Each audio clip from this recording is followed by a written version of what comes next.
Hello. Today we're going to be reading Daniel in the Lion's Den, which is one of my favorite stories from the Bible because it's all about trusting in God no matter what is going on in your life. So let's get started. Martin Luther, how did he get here? Oh, that's good. I'm glad to have him because he can certainly help him out and we always need him around. All right, here we go. Long ago in the city of Jerusalem, there lived a young boy named Daniel. Jerusalem had been taken over by a king named Nebuchadnezzar. The king said that the people of Jerusalem must follow his laws now. The king said, "Jerusalem is mine. I order my soldiers to bring all the best royal and noble sons of Jerusalem to my palace in Babylon." King Nebuchadnezzar wanted to train them to work in his court. Daniel and his 3 friends were chosen by the soldiers, along with other boys, to come live at the palace in Babylon. This is how Daniel came to live in Babylon. The king put his palace master in charge of the boys. He was to make sure the boys were well taken care of and taught lessons. The boys studied what pleased the king. Daniel and his friends learned more than anyone else. God watched over them and gave them wisdom beyond their years. God gave Daniel the special gift of understanding dreams. Daniel's friends were given special jobs in the kingdom. Daniel stayed in the palace. He became known as someone who had the Spirit of God.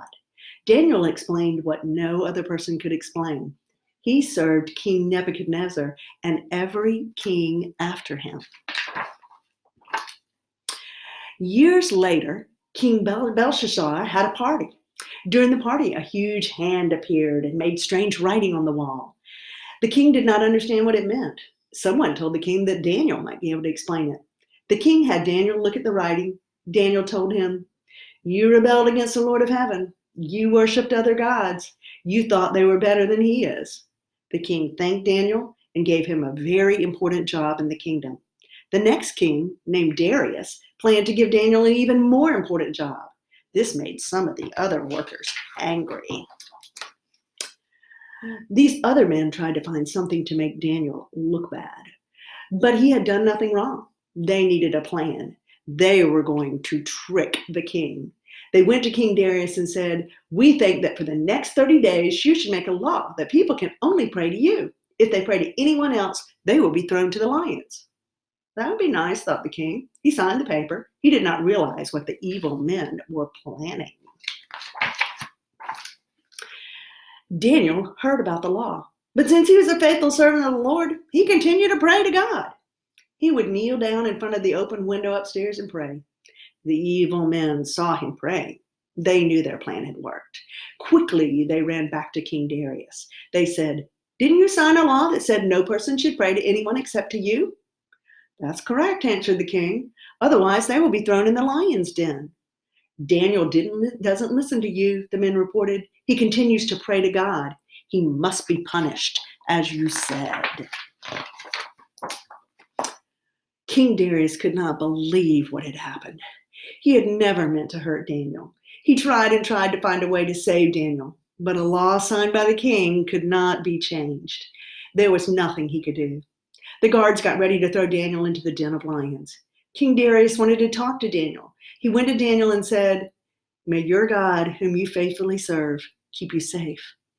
The king and his officials put their royal clay stamps on the rock that covered the opening. That way, they would know no one had tried to let Daniel out of the den. Sadly, the king went back to his palace. King Darius was so sad. He could not eat. He could not sleep. All night long, he thought of poor Daniel. He went outside early in the morning and ran to the den. "Daniel," he called out, "are you all right? Did your God protect you?" "Yes, King," answered Daniel. "God sent an angel to shut the mouths of the lions. I have not been harmed." The king was so happy. Daniel was okay. God had saved him. King Darius could not wait to see Daniel. He just had to see him for himself that Daniel was okay. The king ordered his guards to take Daniel out of the lion's den.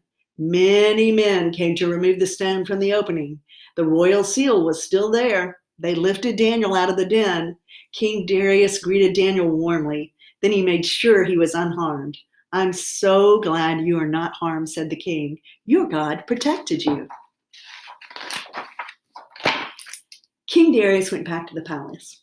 "Guards," cried out the king, "bring me the evil men who tricked me and tried to harm my faithful servant Daniel." One by one, the evil men were brought in front of the king. King Darius was very unhappy with them. He decided that the men should have the same punishment they tricked him into giving Daniel. Then King Darius wrote to all people throughout the empire, "All the people in my kingdom should obey Daniel's God. This is the God who lives forever. This God saves people." Daniel was saved from the lions. From that day on, Daniel and his friends lived in peace in the kingdom of King Darius. The end. Thank you for your help, Martin Luther.